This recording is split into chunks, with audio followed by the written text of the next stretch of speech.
Halkani waa deegaanka Jawaji ee ka tirsan degmada Gabiley.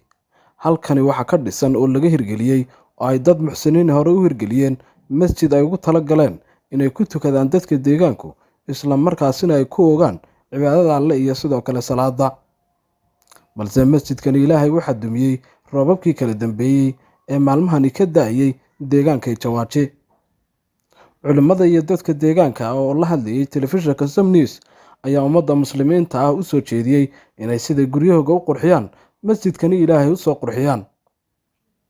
iyagoo telefishinka Sam News u waramayna waxay yiraahdeen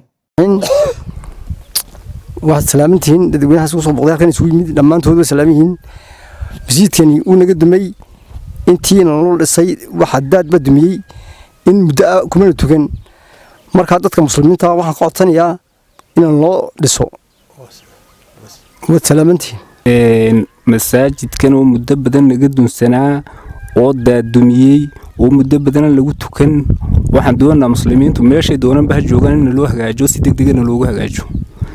Assalaamu alaykum warahmatullaahi wabarakaatuh. Masjidkani oo meel ku yaala daada oo banaan oo daadkii dumiyay uu qoday uu dumiyay sidii uu qodayay in muddo aba lagu tukan oo meelanu kaga tukanay deewaan weyne waxaanu dadka islaamka ka codsanaynaa masjidkaasi si degdeg ah in la noogu dhiso. Assalaamu alaykum warahmatullaahi wabarakaatuh. waxaan ummadda muslimiinta ka codsanaynaa in caawinaysa meel kasta joogto in si degdeg ah wax noogu qabtaan. marka waxaan ka codsanayaa lambarka ay nagu soo hagaajinayaan waxa weeyaan 436 waa Khalid Maxamed Daahir Central Jawaji Gabiley.